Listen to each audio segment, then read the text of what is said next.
आथिखालाव नभेल करोना भाइरासजों चाइनानिफ्राय लानानै दुलाराय बुहुमावनो दिनै करोना भाइरासआ गोबां सुबुंनि जिउखौ लागासिनो दङ। लाख लाख सुबुङा बे करोना भाइरासनि थाखायनो दिनै थैग्लुंनो गोनां जाबाय। बेयो मोनसे महामारी महरै बुहुमाव दिनै नुजाथिदों, जायखौ होबथानो थाखाय माखासे मेलेमजिबि, माखासे पलिटिशियान आरो गोबां डक्टरफ्रा बेनि राहा लामा नागिरनानै लेबरेटरियाव खामानि मावबाय थानायखौ जों नुनो मोनदों। दा जोङो बे नभेल करोना भाइरासनिफ्राय माबोरै गाव हारसिंनो बारग'नो हायो बेनि सोमोन्दै आं नोंथांमोननो फोसावनो नाजानाय जादों। बेखौ आसाम सरकारनिफ्राय फोसावनाय जादोंमोन।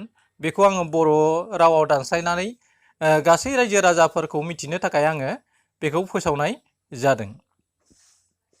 सेथि, साबोन आरो दैजों एबा एलकहल आरो सेनिटाइजारजों खेबले खेबले आखाइ सुनाय हुदा एबा सरथि खालाम। खेबफ्रोमबोनि जोबथायाव 20 सेकेन्डावनो आखाइ सुदो।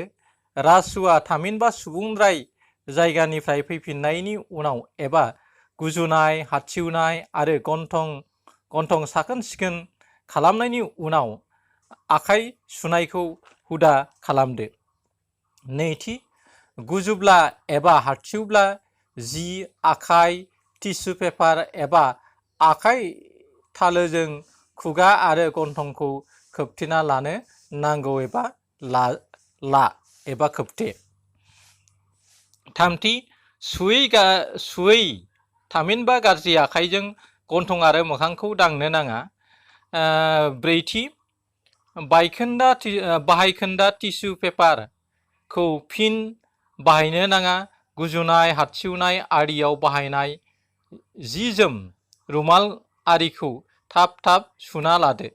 बाथि, नोंथांनि देहा सावस्रिया गाज्रिब्ला, लोमजादोंब्ला फाहामसालि हस्पिटालाव थांनायनि अनगा गुबुन खामानिनि थाखाय बायजोआव दाथां।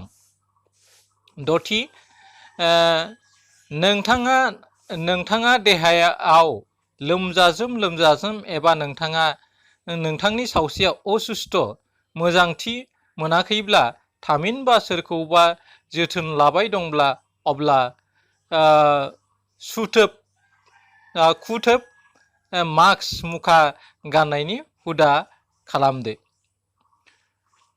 स्निथि, न'नि जायफोर जायगायाव नोंथाङा थाब एबा थाबैनो आखाइ होबाय थायो एबा दाङो, बेफोर जायगाफोरखौ सानफ्रोमबो साखोन सिखोन आरो जिउसा गैयै खालामना लाखिदो। स्निथि, बायजोआव बेरायनायाव बाहायनाय जि-जोमखौ न'आव सौहैनायनि उनावनो सुना लानो दाबाव एबा सु। दाइनथि, जब्रा उसुस्थ' मानसिजों दांदेर-दुंदेर खालामनायनिफ्राय हायोब्ला जानथायाव था। नोंथांनि ओनसोलाव सोरबा सुबुङा करोना भाइरासजों गाग्लोबजादोंब्ला अब्ला नोंथाङा गुबुन सुबुंजों खाथि सोमोन्दो लाखियैआनो मोजां एबा साबद्रायनाय खोथा। एसेनोसै, गोजोन्थों, खुलुमबाय।